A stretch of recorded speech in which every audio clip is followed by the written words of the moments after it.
Hello, everybody, and welcome to our Leaders by Design podcast.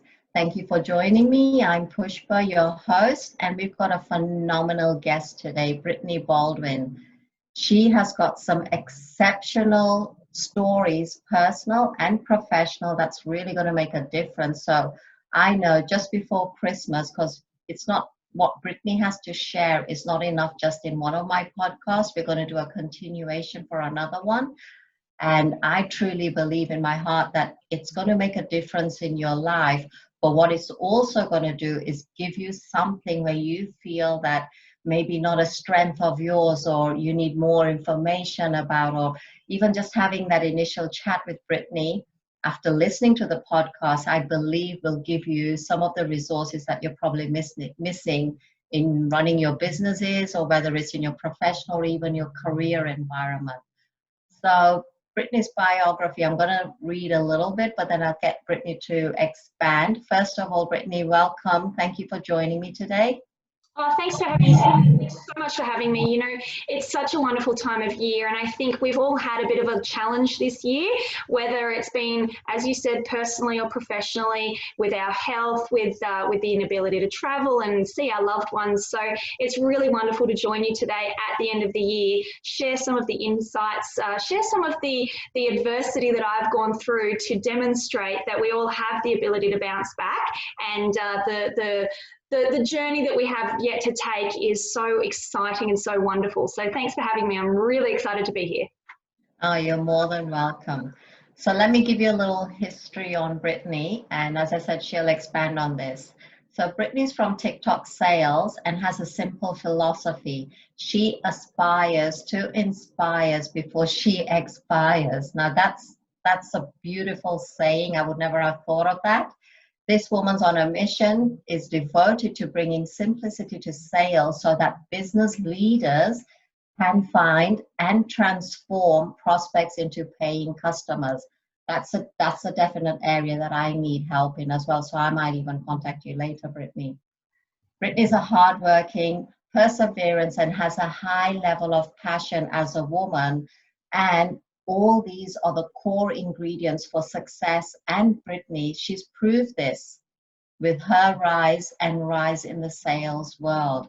With sales records in excess of 115 million sales, Brittany's sales is her second language. So Brittany, I'm going to pass it over to you, my dear. Please follow through. Thank you. I'll share my story because it's not one of the traditional routes into becoming an expert in the sales field. So I'm not somebody who's naturally gifted when it comes to sales. I had to be taught how to sell. I had to find my own system, my own steps, which led to those amazing results. But it was a little bit of an interesting uphill battle to get there. I always like to say, as a little bit of a joke, before I went into my first sales role, the closest I had ever come to selling was a pair of shoes on eBay. So that is my history before making my mark on the sales world. I went into a role not just as a sales consultant, but as a sales manager. So I had no experience in selling, and of course, absolutely no experience in leading and managing a team. And the role was to sell high-end retirement homes in the really, really wonderful resorts. So of course, I had very little industry knowledge given my young age selling to retirees. So that's where I started. That's phenomenal. Look at you now. I know. Well, see, what's interesting about that is I was regularly told that I had no business being in that office, no business being in that role, and I was never going to be successful at sales. Regularly, every day, because my mother was the general manager. So, of course, there was this level of distaste about how I may have come into that role. And look, I could talk about it all day. It wasn't because of who I knew, it was because of what the others saw within me. But that negative, those negative comments that were pointed in my direction every day, most people would be a little bit crushed by that and offended and let it hold them back. And I said, no, that ignites the fire within me. It lights the fire underneath me to prove everybody wrong. And that's what I did. I actually became so ambitious and so passionate about being number one salesperson there because I wanted to prove them all wrong as much as I hold my own standards particularly high as well. Wow, that's amazing. What a journey. And you never gave up. No, I did not. And I can tell you, when you talk about my rise and rise, that was, not just the sales results, it was the recognition, promotion after promotion after promotion after promotion. And I ended up on the executive level in the multi-million-dollar retirement company. So that, that in itself says I was successful. But I can honestly tell you, my mind was like the sponge and I was absorbing information all the time because I recognized, we had a sales trainer come in and share a couple of days of the ins and outs and upside downs of everything to do with sales. And I took the bits and pieces that really worked for me. I created my own system. I created my own process. And then I did it consistently by sort of combining what I felt comfortable with and what I knew had worked in the past in the sales world. And that's what separated me from all of the other sales consultants because they went back to their office and did the same thing that they'd always done and they made no changes. And I said, you know what?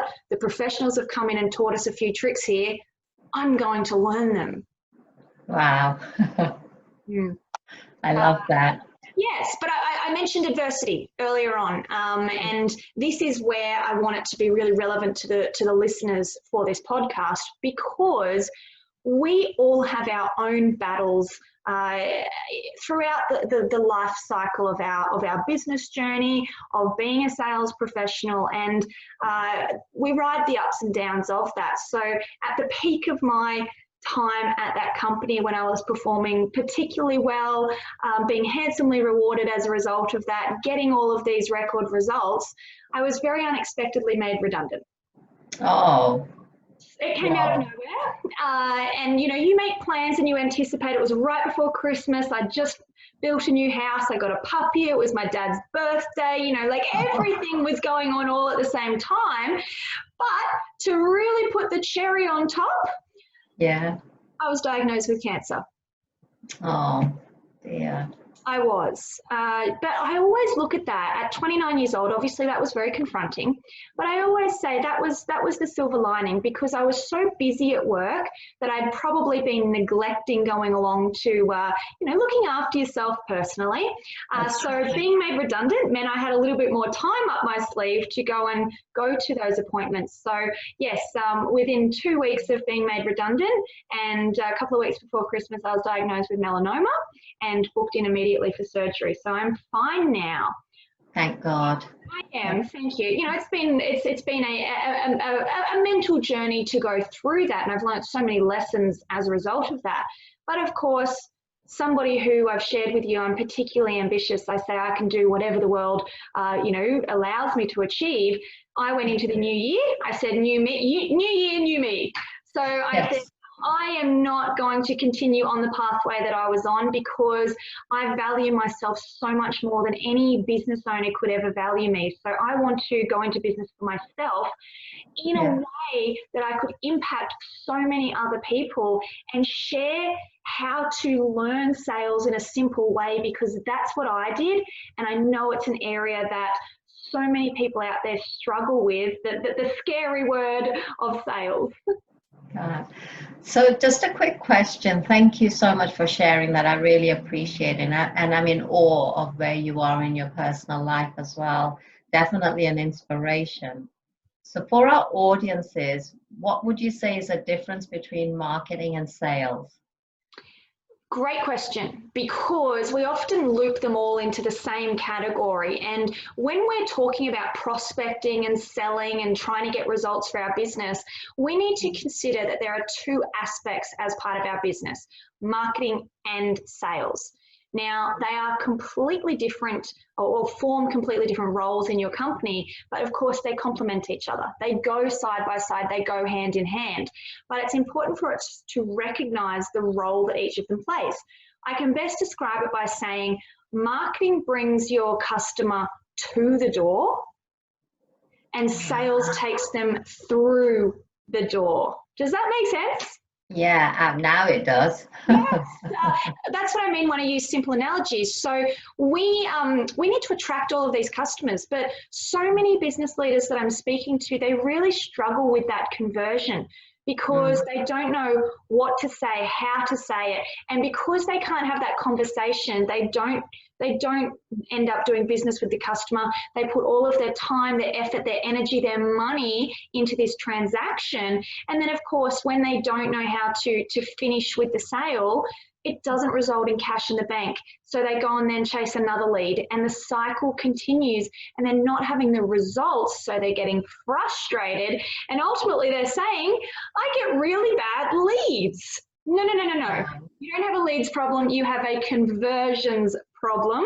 So I'm here to help you. Once you've got that customer standing at the door, I'm here to show you how to open it and encourage them to step over that threshold. Fantastic. Wow. You also, I don't know if you've mentioned it here, but I've heard you talk about nurturing the little fish. Now, what's that all about? My favorite concept in the world. Okay, so, oh my gosh. We, as I said, are so distracted by getting new leads. Let's generate as many people as we can and fill the funnel, because that way we have more chances of doing business with them. Okay. Yeah. Instead of doing that, I say you've got a database of people who you've already connected with. They're warm leads. You know who they are. They know who you are. They know what you have to offer with your product or your service. And for whatever reason, they haven't yet made that jump to go forward and Mm, work alongside you. So the concept of nurturing the little fish is to look after your existing database rather than mm. chasing new leads. So I'm going to get a little bit fishy with my terminology, so keep up because it's quite clever, I assure you. But we're all trying to operate this business strategy where we're hunting the big whale. Now, you know what I mean when I say that, that one big client who Ah, yes. bring all the money in, and we're going to do, focus on just looking after and servicing one big client who's going to take us all the way to retirement. Okay. But that is such a risky strategy, because if you lose your whale, you are going to end Mm, up with empty lines and empty pockets. absolutely. Makes so much Wow. sense. How we nurture them, though, is you've heard the phrase, hold on, what's the phrase? There's plenty of fish in the sea. Okay? Yes. From a business perspective, from a sales perspective, what that means is there's many different fish out there who might be a good fit for you.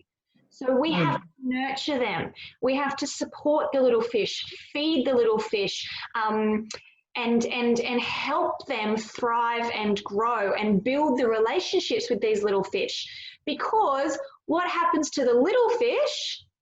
mm. They grow into the big fish. That's right. Yeah, Yeah. well, and that's what we're chasing, right? So when it Yes. comes time for those bigger fish or the little fish who have grown, when it comes time for them to be caught, they have grown attached to you. They trust you. They want to do business with you, which means they want to be caught by you if you've nurtured them through their journey. And Yes. as you're going through this process, you're going to grow more confident in your fishing abilities, so that you can then hunt some more whales. Fantastic. What a beautiful concept and so real. So, why do none of us aspire to be salesperson? That's, if I was going to say what my weak link is for my business is, it is the sales. I'm not a good salesperson. I find it very hard to sell. Because you haven't talked to me yet. But you know what? When we think of the word sales, okay, no one gets all excited. They go, oh, like if I asked you to list out 10 words that you associate with salespeople, I can guarantee you've heard them before, I've heard them before, I don't get offended anymore. Pushy, arrogant, slimy, don't listen to me. Like, there's 1,000 of them out there. And the reason for it is back 50, 60, 70 years ago, when we talk about the typical salesperson, what we envision in our minds is a a cheap suit wearing, secondhand car salesperson who overpromises and underdelivers and is deceitful and manipulative and sells us something we don't need. Like a vacuum. Yes, vacuum or a pair of knives or whatever it is, right? So we've conjured this image in our mind of salespeople, and we don't operate that way anymore. But guess what? The stigma still remains. Yes. So we need to reframe our thinking when it comes to salespeople, because we've evolved so much from those times, and our customers now are so well informed. They know exactly what they want before they even walk through the door. So it's our role to facilitate the process. Yes. It's our role to take the customers on a journey where we discover more about them, about their pain points, about what their aspirations are, about their timeframes, their budgets. We ask them questions, we help overcome any concerns they have. And if you do that, what we'll recognize is that our objective is not to sell. Our objective is to build on those relationships, nurture those little fish, and if you follow the right steps, the sale will be the natural outcome. Wow. I'm reframing, redefining salespeople as professional communicators. Fantastic. So if there was a last tip that you could leave us for today's session on overcoming fears about selling, around selling, what would that be, Brittany? I'll keep it short, okay, because I've got so many tips around overcoming your fears of selling. It's usually that you fear rejection, or it's usually that you fear being too pushy, okay? But if I could sum it up really quickly, I would say this. Think back to when you got your driver's license. When you got in that car, you've read through all the road rules, there's so many dials and pedals and the accelerator and the indicators, and there's other cars all around you, and it's really overwhelming. Probably the same way that we stand here and get concerned about the world of sales and what to say. Now what happens when you get in the car? All of a sudden, you're driving around one-handed, eating your lunch, the dog's on your lap, you're on your Bluetooth, and you've got no care in the world whatsoever, because it's routine. You've done it so many times, it's routine, and you understand now that it's just a natural occurrence for you. So that's one of the concepts, the fear. If you want to learn more about the fear, I'm going to do a shameless promotion here. Database to Dollars is all about converting those customers into the paying clients. And there's a huge section in here devoted to the mindset around selling and how to follow up in a valuable way. So I would highly recommend you can download a copy for free at ticktocksales.com.au/book. That then is your gold to be able to feel more confident when it comes to selling. Fantastic. I love it. And thank you for offering that to our audiences. Wow, that was a lot. I just want to say thank you for this session, and I know that audiences are going to get a lot, because there is a lot of fear around selling there. And some of the clients that I have, especially the women in business, that is their dropping point. And I have come with total empathy, because that's where I was and probably am still a little bit, but I'll speak to you about that anyway.